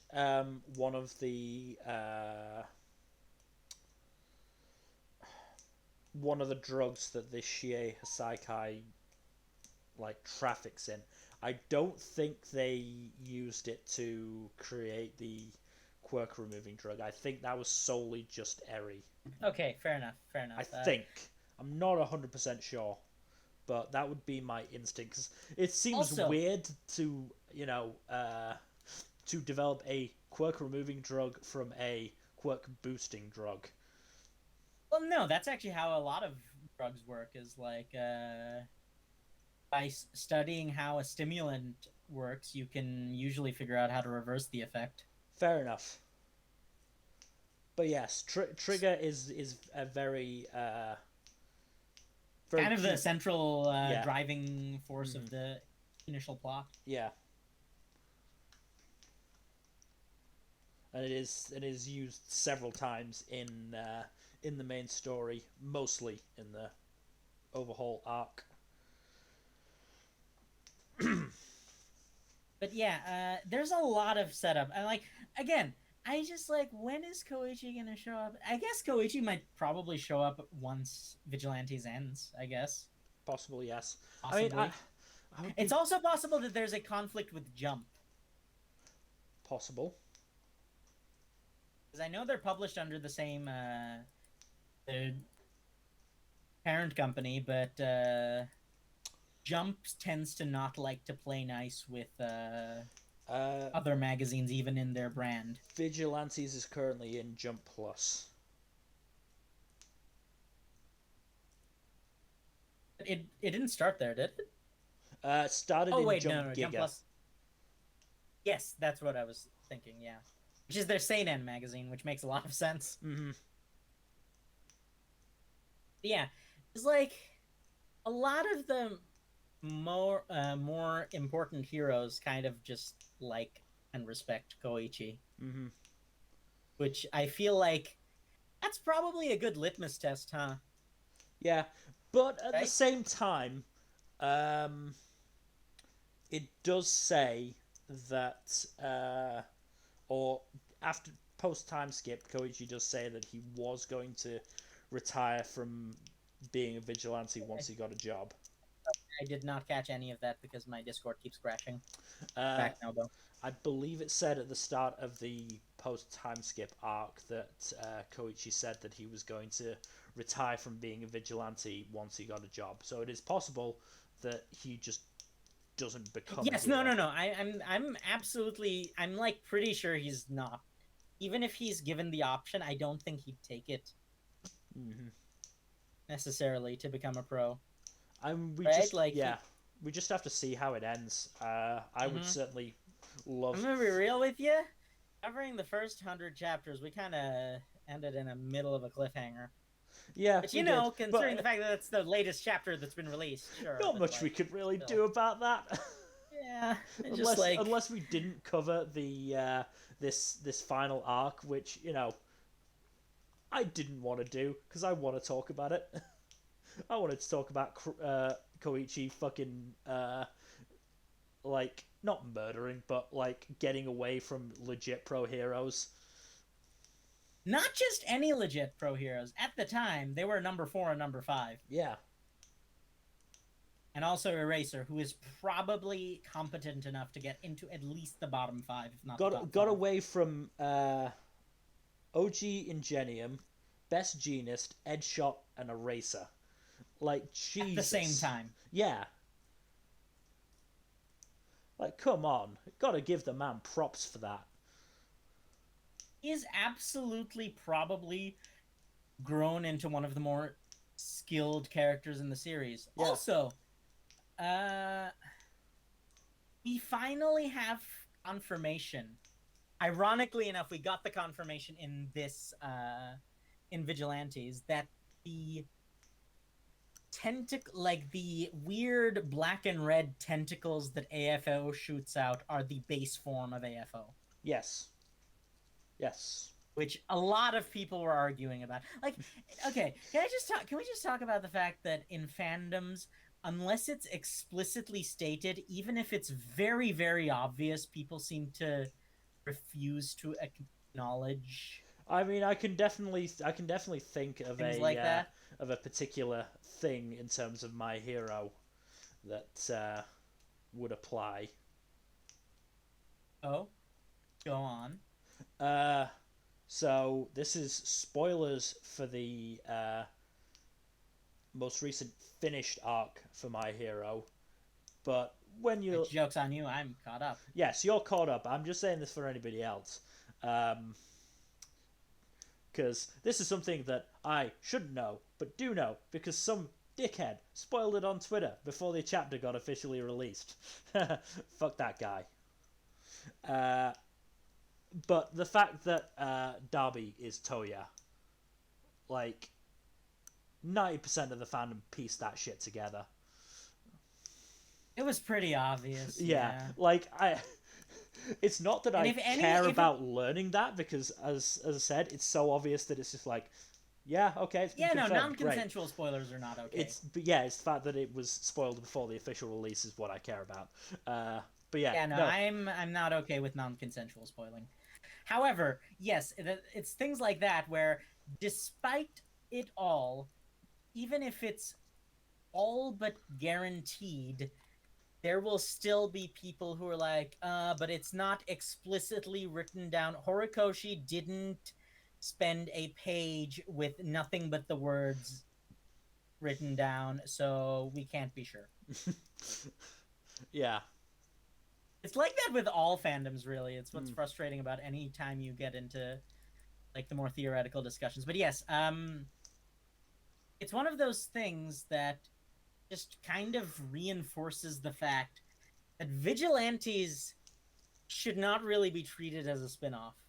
mm, I think it's better to treat Vigilantes as a straight up prequel. yes. Oh no, it That absolutely is is. that is part of the The main series. Like I don't think considering this as separate from the main series is a good thing. And what you know what I'm thinking? mm, I'm thinking once Vigilantes is done, we can probably get a few of our people to like read through it yeah, so that they can be on a end of series retrospective. yes. But yeah, I mean, as soon as they did the Stain/Stendhal arc, ceased to be Stopped being it ceased to yes, be it a stopped being spin-off a and spin-off. started being a prequel. But almost as soon as they introduced Aizawa, it started being more of a prequel. Um, but it was 100% confirmed by the Aizawa flashback arc. Like, there's no way that it's not in the same universe with the same characters, and therefore, seeing as it's set before the story and not during or after, it's a prequel. There's no other way to describe it. And there's also no questioning the fact that all of the events in this series are canon. Yes, absolutely. I mean, again, Which I feel like some people might have made an argument before Shirakumo the mm, Shirakumo Kuragiri reveal yeah, in the main series. I feel yes, like there would still have been people who would have argued that this could be an AU. very possible, but I don't think that I don't think that can be argued anymore. Um, Mm-hmm. Also, I really like Shirakumo. He was a It was nice go. dude. He was Goku. That's, that was his thing. He was like Son Goku, but nicer. And I don't mean, and by that I mean he was Sun Wukong, Yeah. but nicer. Sun Wukong was kind of a dick until he achieved enlightenment and became a Buddha. Um, When's Goku gonna do that, huh? Never. When he stops making money.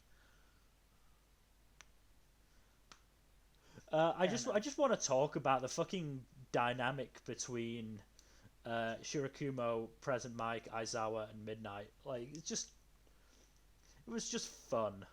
Like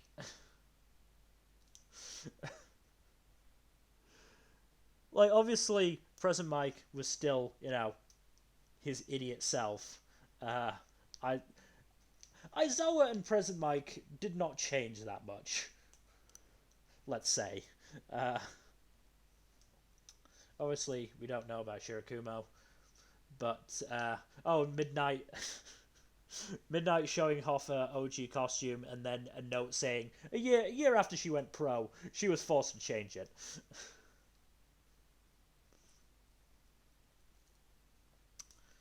Uh, yeah, I mean it was I okay again.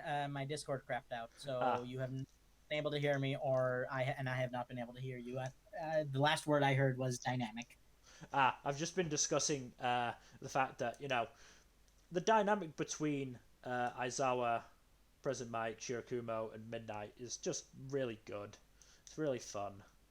Uh, Obviously, we saw a little bit of the Aizawa Present Mic dynamic in the main series when we when Aizawa just suddenly flashed back to how he got his hero name, just like yes, that idiotic moment. Anyway, back to reality, and the fact that Midnight's OG costume was, let's say, there wasn't much to it. She was mostly topless, yes. Uh, and saying she was vowing to change the country's views on what's an acceptable hero attire.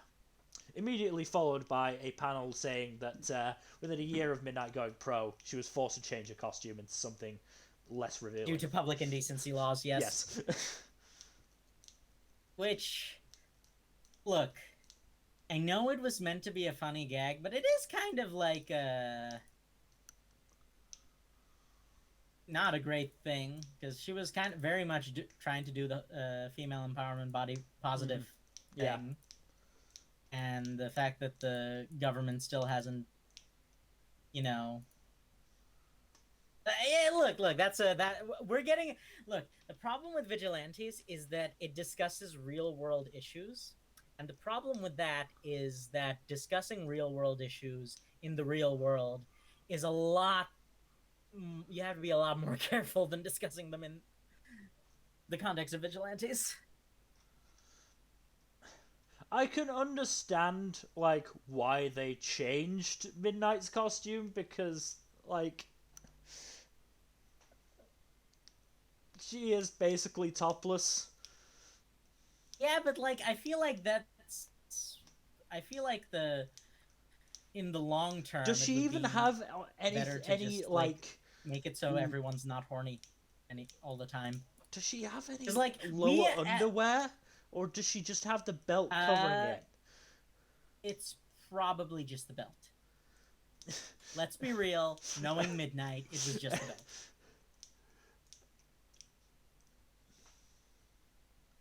Which, look, all I'm saying is, in the long term, if everyone was just naked, people would probably be horny less often.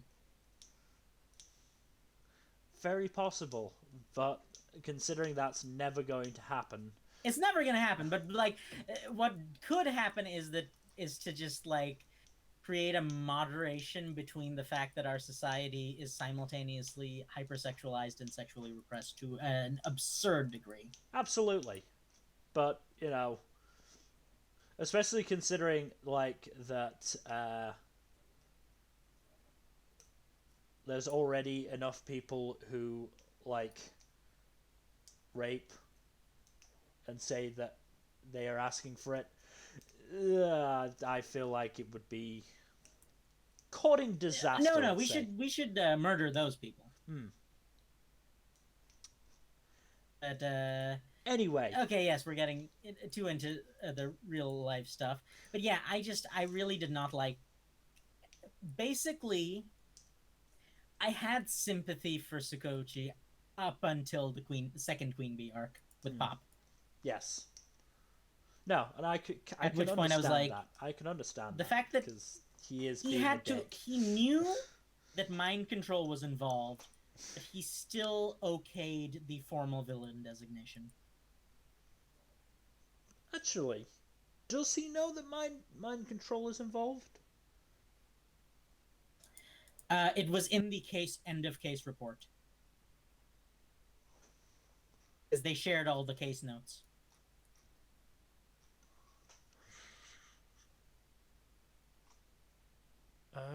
It's possible that the records were destroyed when Number 6 bombed the police station, but at the same time, Tsukuyoshi would have had to know about it in the process of doing the paperwork for that case. No, I mean, look, no, he said it. He said as much when he was trying to talk Endeavor down from killing her. He was like, "She is not of sound mind." So maybe he didn't know that it was to the extent of mind control, but he definitely knew that she would not have done it without some screwery going on. And that's the thing. I feel like it makes a. I feel like the system just like I don't know. It's just the system seems poorly implemented. Mm. Like I'm not gonna argue with you that Tsukuchi is like a stubborn dick, but I'm not 100% sure. I know, like they knew about the insects being used to deliver trigger doses. I'm not sure if they actually knew about Queen Bee herself or itself. Not 100% sure because obviously Knuckle Duster was the one to take care of Queen Bee The first initially. Queen Bee. Yeah. However, uh, Koichi knew about it and passed over all of his case files. When did he do that? I'm like I'm not like Makoto facilitated it before the time skip. I'm not in a disbelieving way. In a okay, well, do I remember that? uh, Yeah, so I'm trying to remember which arc it was. Can you just pop me a link to that list of arcs? I mean, it's not a list of arcs. It is literally just the fucking pages on the wiki for them. And I'll check the wiki. Because I mean, I've not. I've only read probably the second half once when I caught up online, so I'm not 100% sure. Oh, that's another thing that I like that we haven't mentioned is Aizawa basically turning what was it, the Horror Brothers shop into his agency. And I like that by the end, the Hada brothers kind of just leaned into it. Yeah, I think that was probably good for their business, it all things probably considered. was. I mean, And they actually, because I'm pretty sure they weren't a cafe when they started, were they? I know I don't think they were. But then they just decided, you know what, we might as well just roll with it. You And I just think kept their turning business up picked because up after I that. think he just kept turning up because they made good coffee, and so like eventually we're just And like then if, Midnight also kept, and they wanted Midnight to keep turning up because they're horny. yeah, and then everyone But Midnight Aizawa also liked met the with, coffee. and then everyone Aizawa met with met there and had coffee, so they just basically went, well, we're making all of this coffee anyway, we might as well just start selling it. And I do love that that's where they rehabilitate all of the trigger victims. Yeah, that's really cool. It's really, that's probably, and do you know what the worst part of it is? Is the fact that the citizens have to handle the rehabilitation, and the Yes, system does not take care of yes, it. Which again, disturbingly similar to like this is incredibly obvious that it is social and political commentary. This series, yes. and it's very valid Mm. social and political commentary, especially in current uh, the current climate. Yes.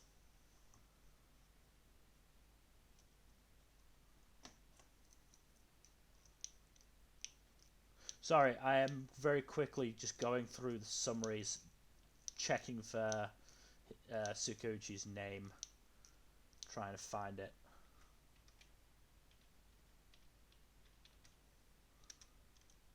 Uh,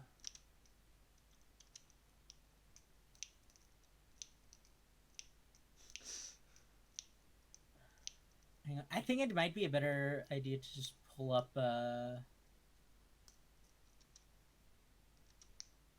Koichi's synopsis. very possible you do that.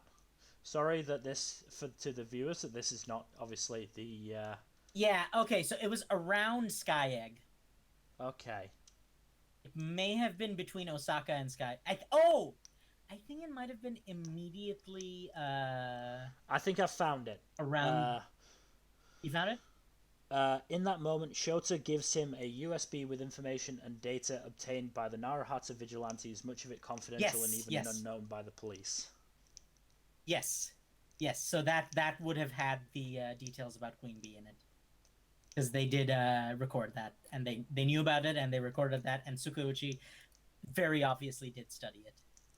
So he should have known that bees, especially because he knew Pop's quirk had nothing to do with the bees. Yeah.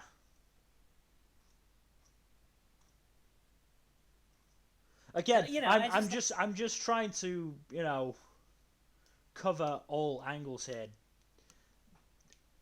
I don't yeah, think I don't think Koichi and Pop knew about Queen Bee, and so no, but they it's did whether inherit most of. Knuckle Duster No, wrote they it did down. inherit most of Knuckle Duster's case files when he Fair left on his enough. journey. Fair enough. Then yeah, there's no excuse for Tsukuchi. Like he's just being a dick right now because he's fucking stubborn and unflexible. Yes, a lawful good paladin. Just a lawful good character in general. Yeah. It's just Played like, by an yeah, asshole. I want to point out, played by an asshole because you yes, can get lawful good you can characters. get a lawful good character because, like, technically, you could say that Eraser is like lawful good. Uh, lawful. Okay, okay, no, he's more chaotic good. Yes, you're Yes. right. Best Genius is probably a good example of lawful good, Yeah. and he's not a dick. Quite the contrary. The only person he's a dick to is the person who deserves it most in the world. Okay, second most in the world, behind Endeavor. Hmm. I'm glad you made that concession at least. Look, I hate Bakugo with a burning passion, but at least he didn't beat up his wife and kids. So in terms of the hierarchy for you, it goes Endeavor, Bakugo, and then I'd like to think Mineta.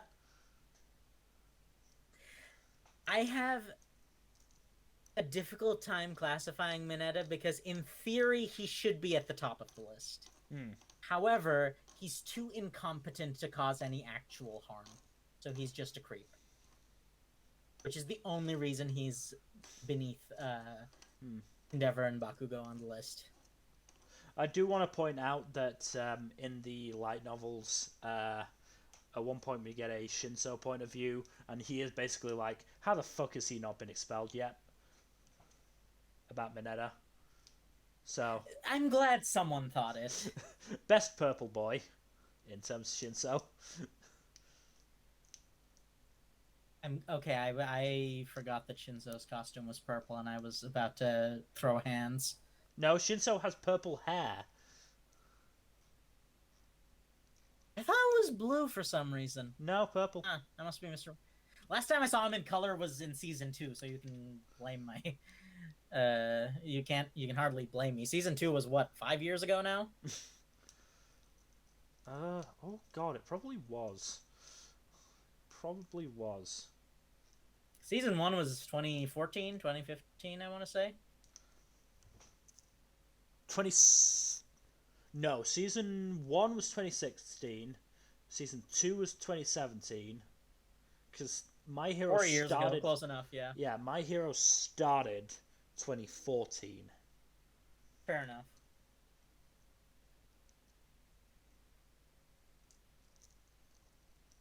But yeah, I think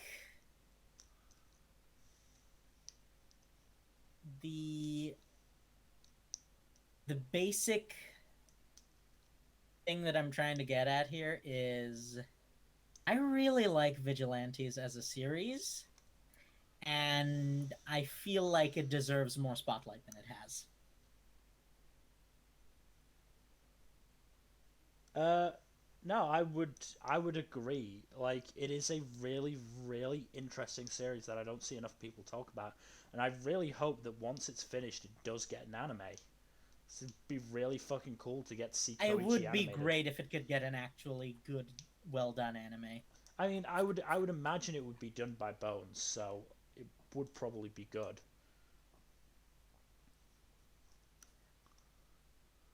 I should hope so, right? Because It'd like be if it'd be weird if it wasn't done by Bones, but I don't it's know, not. the people I like it's apparently licensing can be weird. Yeah, So it's there's just a non-zero possibility that Bones is not able to get the license, or that they might the execs at Bones might not even want the license because they don't know that. Because remember, there's a much different. Shonen is seen universally as a safe bet Hmm. because it's not generally, especially Shonen Jump series, Yeah. early on are seen as safe bets because they're not really allowed to take risks Yeah. until the authors establish themselves. However, it's significantly different with Seinen series, especially something that started in Jump Giga, which is not the most well treated magazine, despite Yes. the fact that it has some really good series, and then transitioned to Jump Plus, which thus far there has been no interest in any adaptations for a lot of the Jump Plus series, even the really good ones. Like to the point that it's entirely possible Jump isn't doesn't want to necessarily throw them into the adaptations fear. Uh, Sorry, I'm just currently looking at the series in Jump Plus. Uh,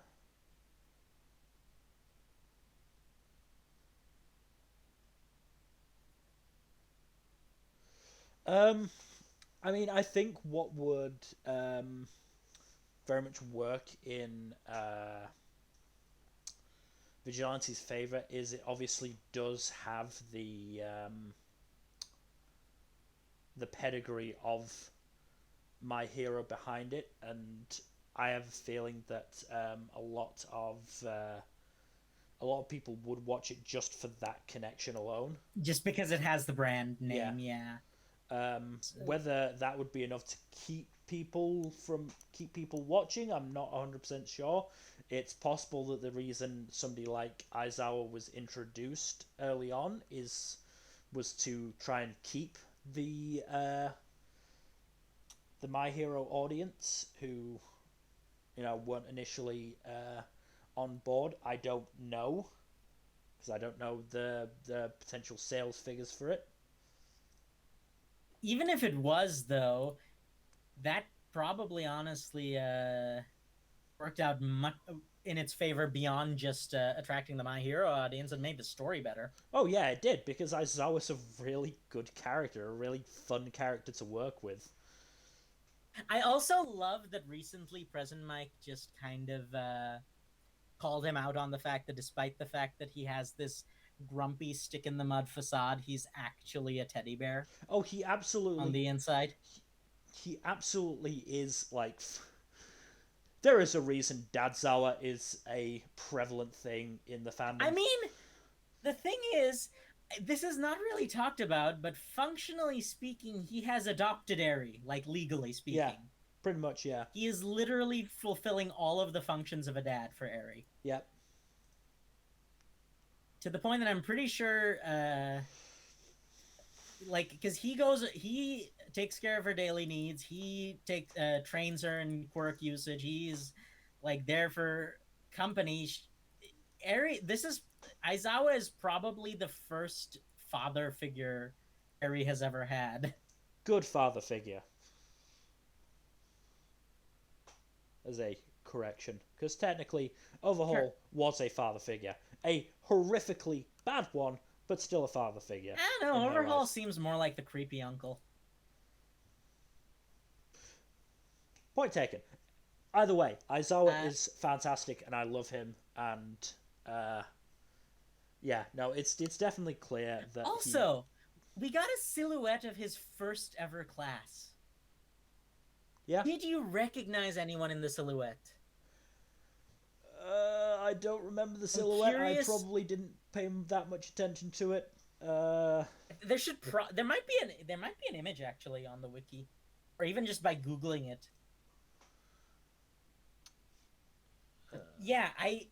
So first of all, I would like to point out one thing. One of his students was a literal turtle.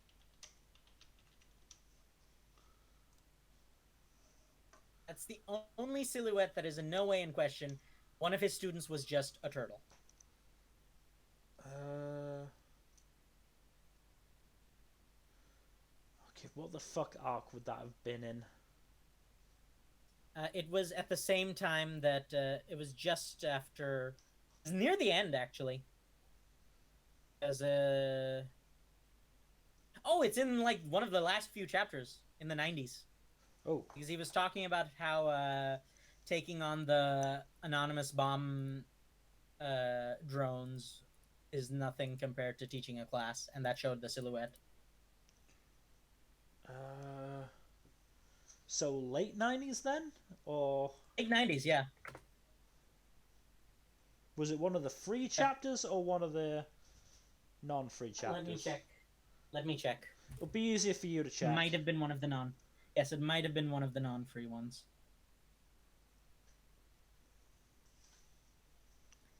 It was when he was telling Koichi to go on ahead while he dealt with things. Because 95 was when President Mike called him on being a big Yes. softie, despite the fact that Yes, and he absolutely is.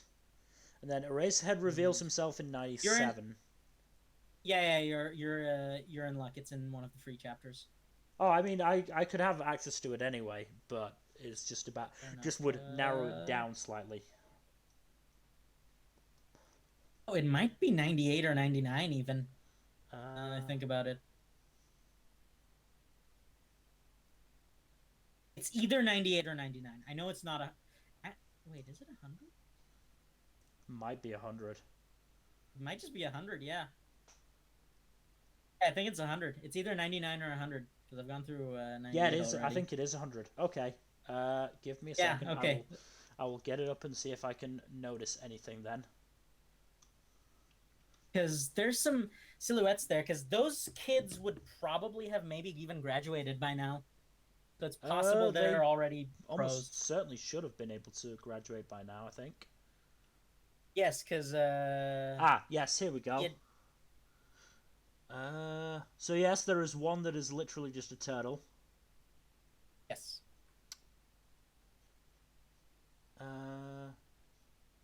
There's one dude with a pickaxe, by the looks of things.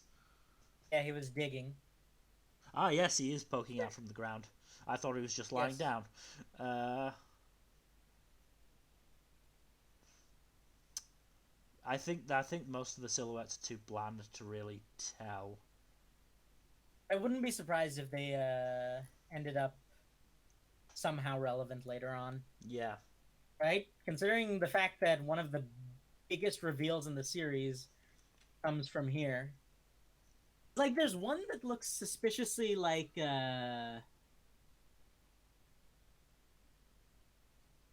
there's one that looks suspiciously similar to Crimson Riot, actually. I don't know if he's an established hero, if he's a newer or older hero. I'm fairly sure he's a much older hero. Yeah, there's one... Like, retired by the time of the main series. Wait a second. There's someone with wings hidden behind the speech bubble. It's not Hawks. Isn't Hawks pretty young? Hawks is young, but I'm almost certain he didn't go to UA. Oh, right. He was part of that questionable, shady government program. Yes. Like 99% certain he did not go to UA. I mean, it's possible that one of them is a relative of one of the established cast, but yeah.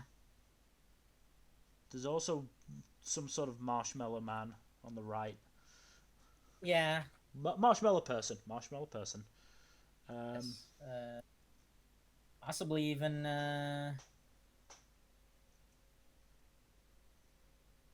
relative to Fat Gum. Yes. We also get some Fat Gum in this, which is always nice. Always love to see Fat Gum. We get two stages of Fat Gum. We get Fat Gum after he's kind of established a routine, and we get Fat Gum before he realized that he should be eating more. When he was in a more permanent state of Dilf Gum. Are you going to question the name? No, I'm not. I don't think you disagree. I'm not.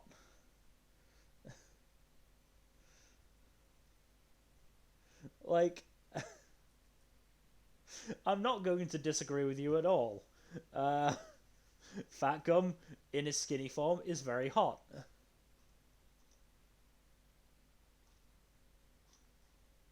Also, I'm just gonna solve the thing about uh,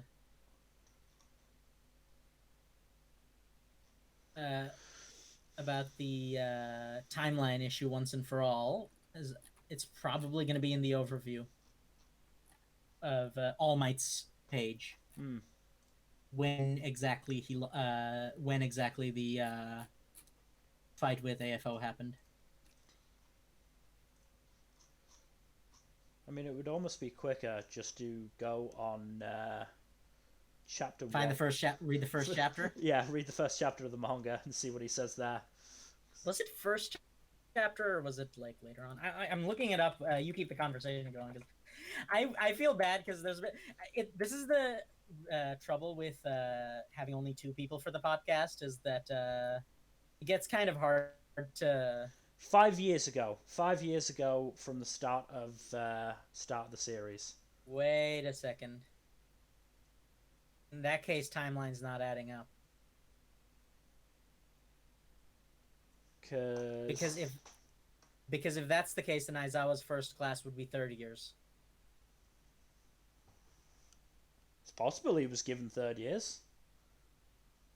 No, no, no. I Oh mean, right. if it's his first class, if he was given first years, which is what he implies, then they would be third years now, because it's it seems even if we assume that it was immediately after the All Might fight, because All Might was still a very active hero at the time.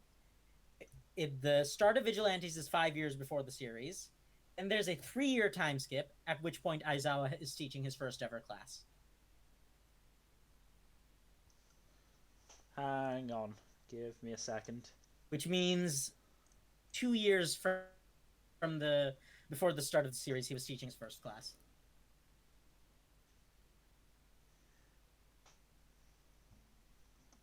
It doesn't say that it is his first class. It just says he's It was got. implied though. I don't think it Like is. with the way everyone was talking about it was as if he's kind of Synopsis. because he was talking about it like it took him by surprise and it was like he had no idea what he was doing.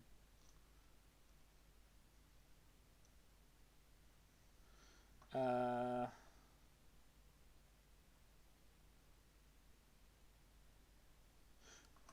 he started at UA before the time skip, Okay.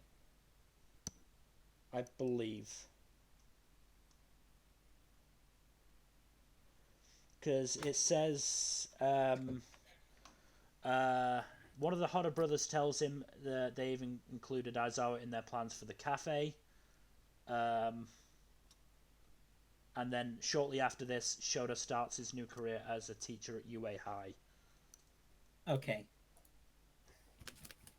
So I think that this would probably be his third or fourth class. Okay, fair enough. Or I don't know how the UA teacher system works. Do they get one homeroom teacher that stays with them for all 3 years, or do they get a different homeroom teacher each year? I think it's a different teacher each year Oh, but that because means we have to say goodbye to Aizawa. I'm trying. Okay, let's just move on from that dangerous topic. Okay, I assume there's spoilers involved in that statement, but I will I will desist. Yes, just give it a few volumes. Will do. But no, what I was gonna say is because we get a look at Aizawa's second year at a class 2A, were Aizawa's last year, and that is the class he failed the whole class, Yes. and then he let them in to so that they could understand the concept of actions having consequences. Yes. Because he's a big softy, but he pretends to be mean. I've also read some And very good fanfics where Deku is a year older, and is part of that class and is the only one who remains unexpelled. That would be funny, but probably doesn't necessarily make a lot of sense. Oh, it makes absolutely no sense, but it's still fun. It is. Yes, that's the point of fan fiction, I suppose. No, the other thing I was gonna say is that also we're running kind of long, so I think Yeah, it's about time we we're wrap it after up. 2 hours. Yeah. Yeah. So basically, in summation, Vigilantes is great. Go read it, and after you read Vigilantes, or maybe even before you read Vigilantes, go read Cradle by Will White. We want to just drop a link in the chat for to Cradle. Yeah, give me a second. It's free advertising, but it's not like our 6 viewers are going to make a difference. We don't even have 6 viewers. The 6 people who watch the VOD.